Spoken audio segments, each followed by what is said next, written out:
తెలుగు రాష్ట్రాల్లో 450కి పైగా రోబోటిక్ సర్జరీలు సక్సెస్ఫుల్ గా చేసిన ఘనత మణిపాల్ హాస్పిటల్దే.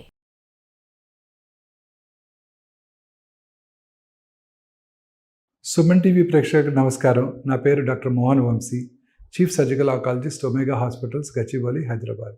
సౌత్ ఇండియాలో దక్షిణ భారతదేశంలో అత్యధికంగా కనబడే క్యాన్సర్ స్త్రీలలో ఈ గర్భసంచి ముఖద్వార క్యాన్సర్ అండి. ఈ గర్భసంచి ముఖద్వార క్యాన్సర్ లేదా సర్విక్స్ క్యాన్సర్ అంటాము.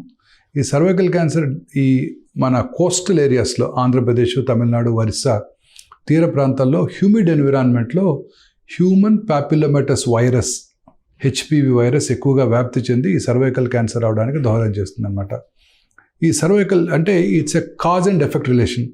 Human papilloma virus HPV virus infection వల్ల సర్వైకల్ క్యాన్సర్ వస్తుందని సైంటిస్టులు ఖచ్చితంగా నిర్ధారణ చేశారు. ఈ repeated attacks human papillomatous virus HPV virus infection వల్ల ఈ క్యాన్సర్లు వస్తుంటాయి అన్నమాట. మామూలుగా మనకి వైరల్ ఇన్ఫెక్షన్ వచ్చింది అనుకోండి, ఏం చేస్తాం? బాడీలో ఆటోమేటిక్గా ఇమ్యూనిటీ డెవలప్ అవుతుంది. లైక్ కరోనా ఒకసారి కరోనా ఇన్ఫెక్షన్ వచ్చేస్తే మనకి వెంటనే ఇమ్యూనిటీ డెవలప్ అవుతుంది. రెండోసారి కరోనా వచ్చినప్పుడు మనం ప్రొటెక్ట్ చేస్తుంది.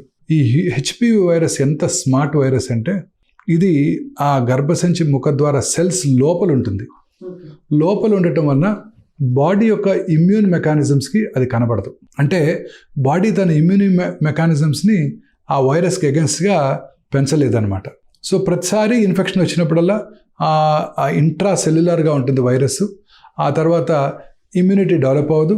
సో రిపీటెడ్ వైరల్ ఇన్ఫెక్షన్స్ వలన ఆ సర్వైకల్ ఎపిథీలియం క్యాన్సర్గా మారుతుంది. సో ఇది కామనెస్ట్ కాదు. సో ఇతరత్ర రిస్క్ ఫ్యాక్టర్స్ చాలా ఉన్నాయి.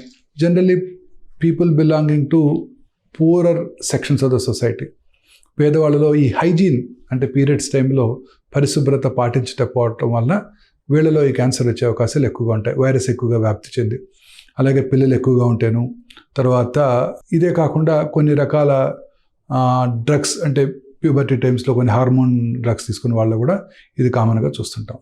So generally poorer sections of the society ఎక్కువగా చూస్తుంటాం. సో అందువల్ల చాలాసార్లు లేట్ స్టేజెస్లోనే వీటిని కనుక్కోవడం జరుగుతూ ఉంటుంది. ఈ సిమ్టమ్స్ కూడా చాలా సింపుల్గా ఉంటాయండి. చాలామంది అశ్రద్ధ చేస్తారు. అంటే వైట్ డిశ్చార్జ్, అది చాలా కామన్గా స్త్రీల్లో చూస్తుంటాం. వైట్ డిశ్చార్జు, అలాగే బ్లడ్తో కూడిన డిశ్చార్జు.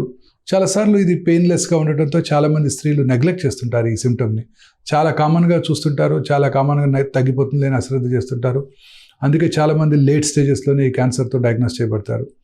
లో గ్రేడ్ అబ్డామినల్ పెయిన్, కింద పొట్టలో పెయిన్, పీరియడ్స్ టైంలో బ్లీడింగ్ ఎక్కువ అవటం, పోస్ట్ కాయిటల్ బ్లీడింగ్, భర్తతో చేరిన తర్వాత బ్లీడింగ్ అవటం, ఇవన్నీ కూడా ఈ సర్వైకల్ క్యాన్సర్ లక్షణాలు. ఈ లక్షణాలు ఉన్నవాళ్ళు ఎప్పుడు కూడా అశ్రద్ధ చేయకూడదు. వెంటనే వారి పక్కనే ఉన్న లేడీ డాక్టర్ దగ్గరికి వెళ్ళి ఒకసారి పరీక్ష చేయించుకున్నట్టయితే క్లినికల్ ఎగ్జామినేషన్లోనే లేడీ డాక్టర్ అది క్యాన్సరా కాదా ఈజీగా గుర్తించవచ్చు. ఎందుకంటే యాక్సెసిబుల్ క్లినికల్ ఎగ్జామినేషన్. అదే కాకుండా ఈ క్యాన్సర్కి ఇప్పుడు స్క్రీనింగ్ అందుబాటులోకి వచ్చింది అండ్ ప్రివెన్షన్ కూడా అందుబాటులోకి వచ్చింది. ప్రివెన్షన్ అంటే రెండు రకాలుగా, ప్రైమరీ ప్రివెన్షన్, సెకండరీ ప్రివెన్షన్.